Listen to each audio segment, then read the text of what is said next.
In the fog-shrouded port of Gdansk, 1823, sailors whispered of a peculiar merchant who appeared only during the darkest months of winter. They called him the cartographer of impossibilities.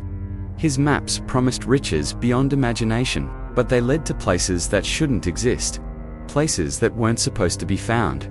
What makes this story truly terrifying isn't just what these explorers discovered.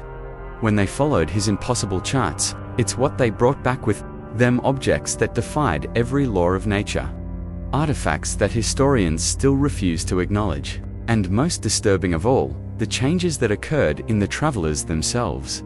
Tonight, we're going to uncover the truth behind Erasmus Blackwood, the merchant whose cartographic deceptions may have torn holes in reality itself, because every single person who bought his maps and returned from their journeys came back fundamentally altered, carrying treasures that shouldn't exist.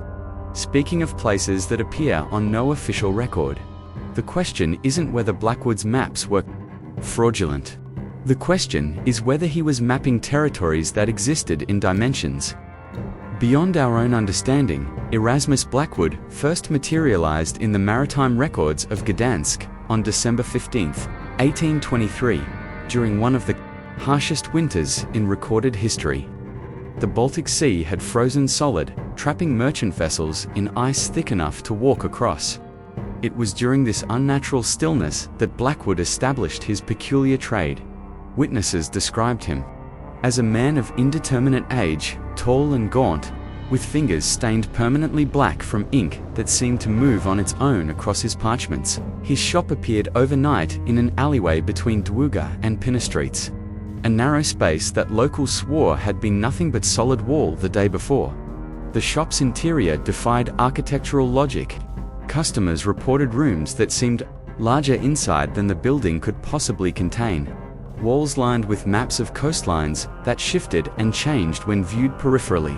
The air itself felt thick, charged with an energy that made compasses spin wildly and caused timepieces to run backward. Blackwood's specialty was creating personalized maps for wealthy merchants and desperate explorers. He claimed his charts revealed hidden trade routes, unexplored islands rich with rare minerals, and forgotten civilizations holding untold wealth. The price was never monetary. Instead, he requested something far more unsettling: a single drop of the buyer's blood, which he would incorporate directly into the map's ink. Captain Henrik Voss, a Prussian merchant facing bankruptcy, became Blackwood's first documented customer. Voss had lost 3 ships to pirates in the Mediterranean and desperately needed one successful voyage to save his family's shipping empire.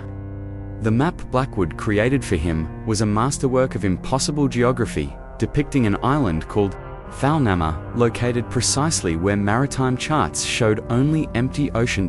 According to the map, Thalnama lay 300 nautical miles northeast of Scotland, in waters that every sailor knew contained nothing but storm-tossed seas.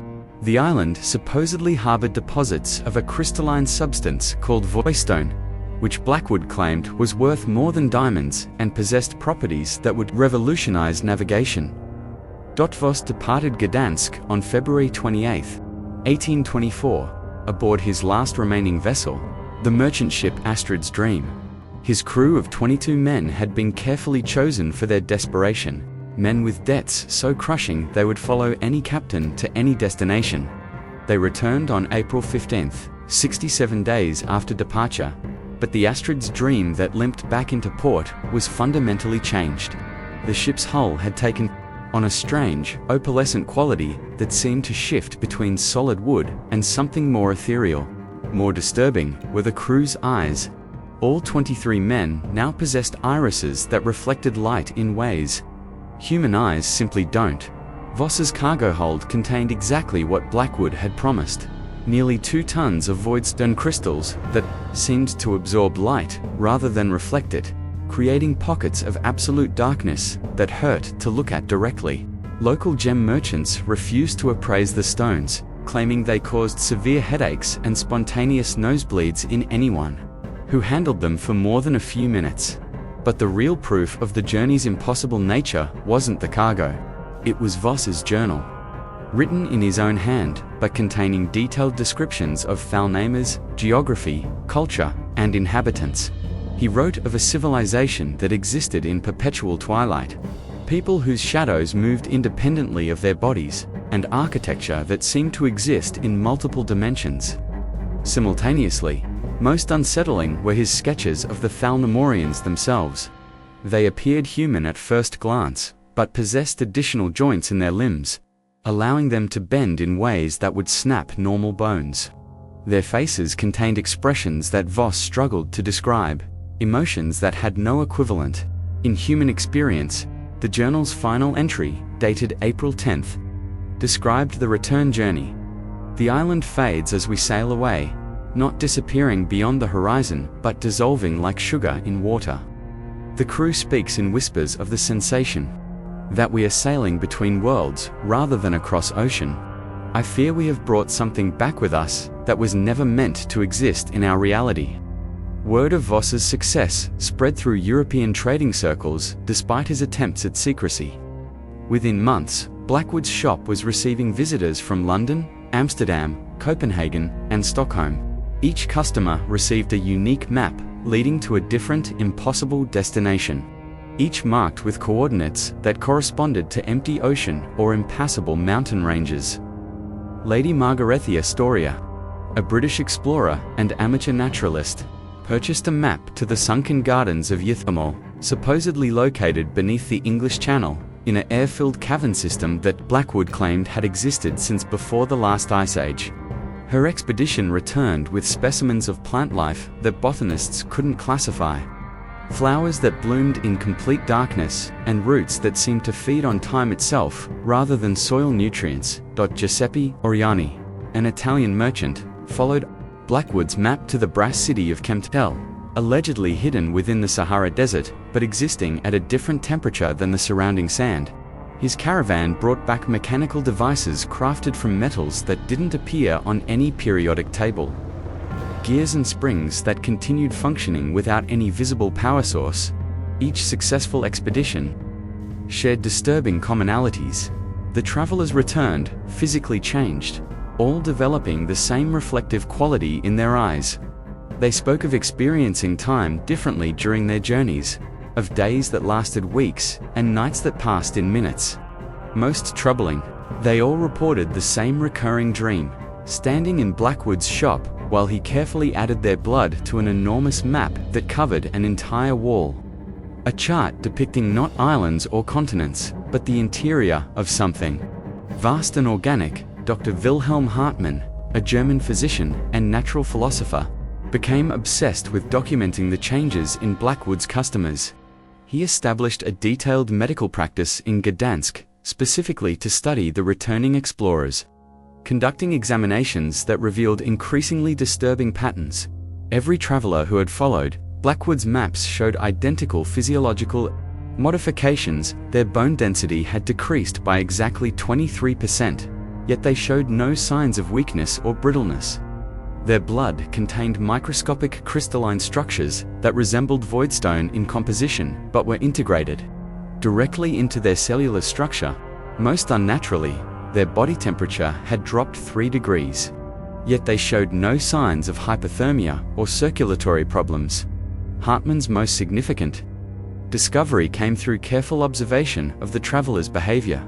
They had all developed an unconscious tendency to arrange objects in specific geometric patterns, creating configurations that hurt to look at directly and seemed to exist in more than 3 dimensions. When questioned about this behavior, they claimed no awareness of it, insisting they were simply organizing things correctly.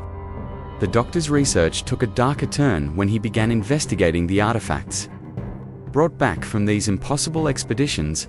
Under microscopic examination, every single item showed the same impossible characteristic. They appeared to be made of materials that existed in a state of controlled decay, breaking down and rebuilding themselves at a molecular level in patterns that followed no known laws of physics. Hartmann's breakthrough came when he convinced Voss to allow him to examine the original map. Under magnification, the blood ink revealed its true nature. The map wasn't depicting geographical locations at all. Instead, It showed anatomical structures, organs and tissues belonging to some impossibly vast organism. The islands, trade routes, and landmarks were actually veins, organs, and cellular structures drawn to resemble terrestrial features. The realization was horrifying in its implications. Blackwood wasn't sending explorers to hidden places on Earth, he was guiding them into the interior of some colossal entity, using their blood as a kind of biological key that allowed them to survive within its alien environment. The treasures they brought back weren't minerals or artifacts from lost civilizations, they were organic secretions, cellular structures, and symbiotic organisms from within this creature's body. The travelers' physical changes weren't side effects of their journeys. They were adaptations, modifications that allowed them to function as extensions of the entity's consciousness.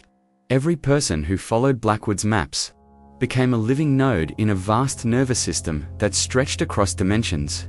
On November 20th, 1825, Dr. Hartmann made the decision to purchase a map from Blackwood himself, determined to gather first-hand evidence of the merchant's true nature. The map Blackwood created for him was different from all the others, more complex and disturbing.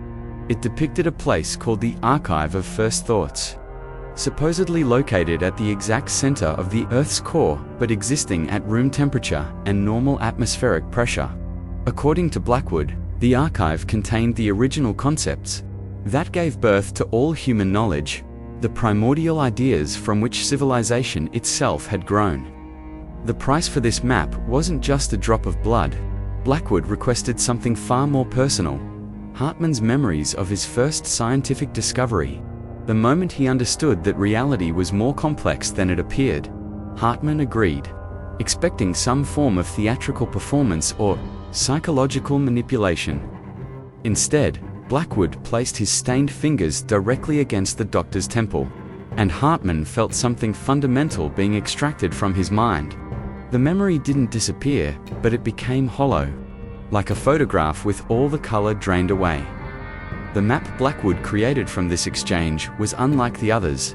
Instead of blood ink, it was drawn in what appeared to be neural tissue, gray matter that pulsed with its own rhythm and seemed to recognize Hartmann's presence.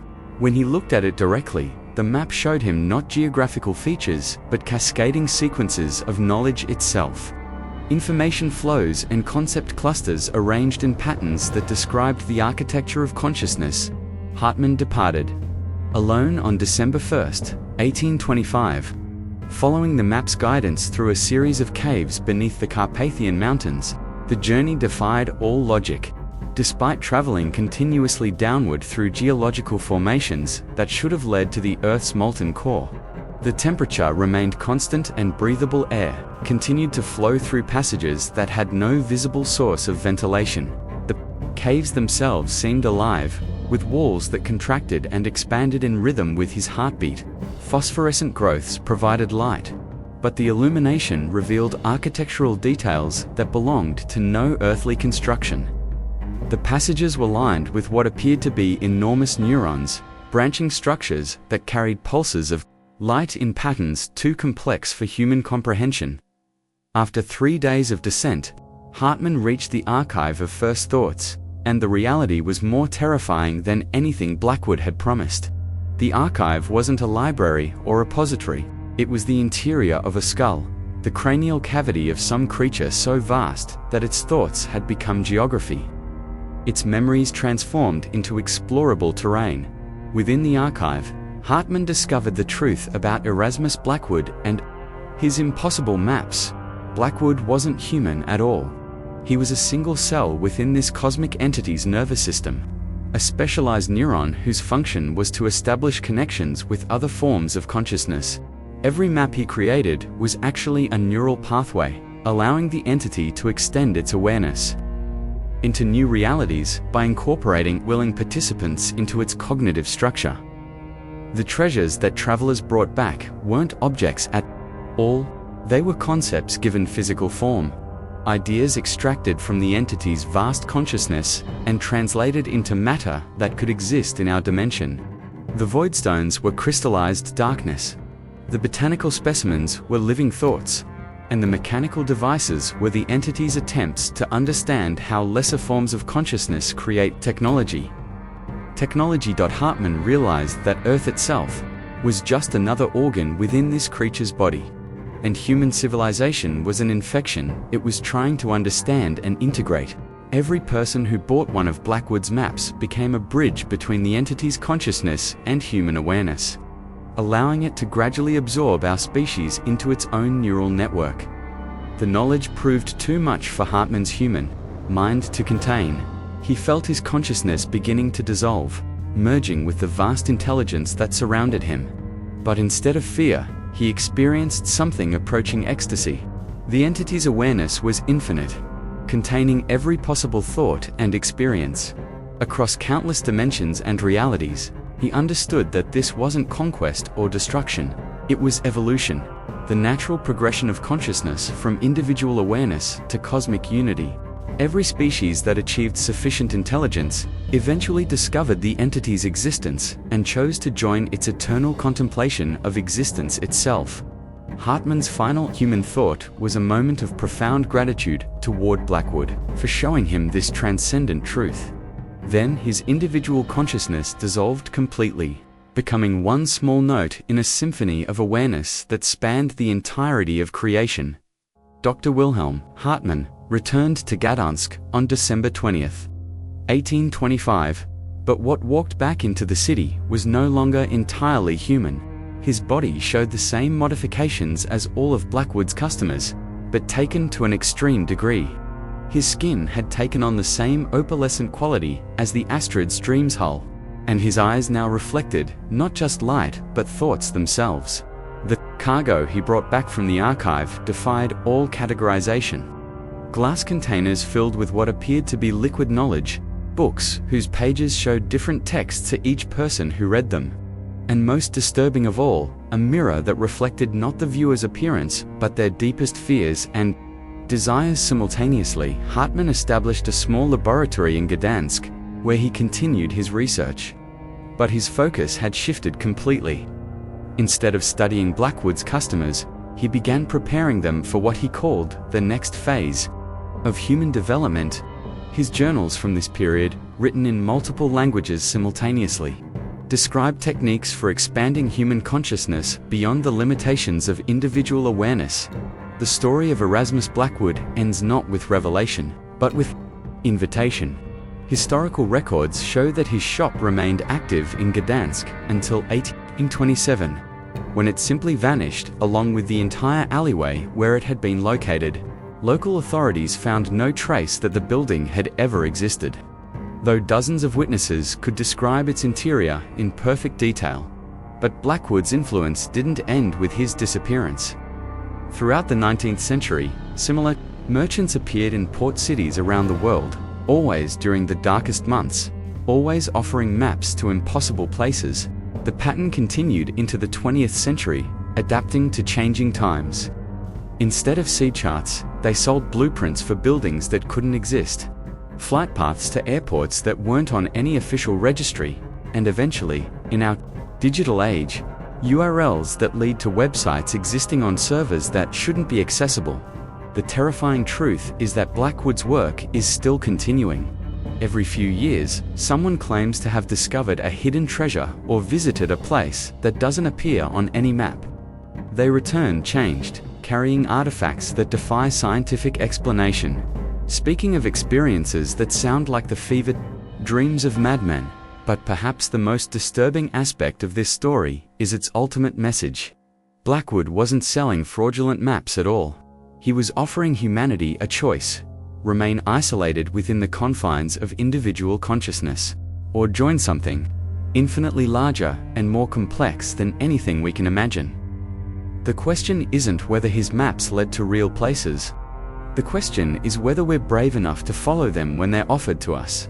Because if the records are accurate, if Dr. Hartman's research was genuine, then Blackwood is still out there somewhere, waiting for the next customer, desperate enough to purchase a map to a place that doesn't exist. And maybe, just maybe, that customer will be you. The next time you find yourself walking through an unfamiliar alleyway during the darkest months of winter. Pay attention to the shops you pass.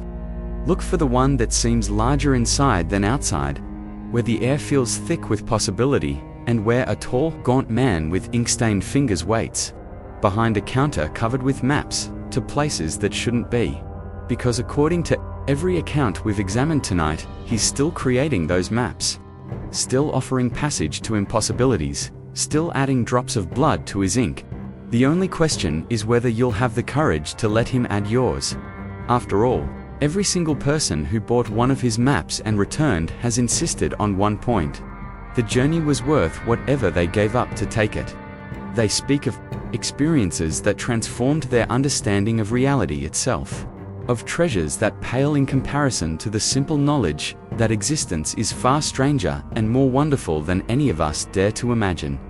The choice, as it always has been, remains yours.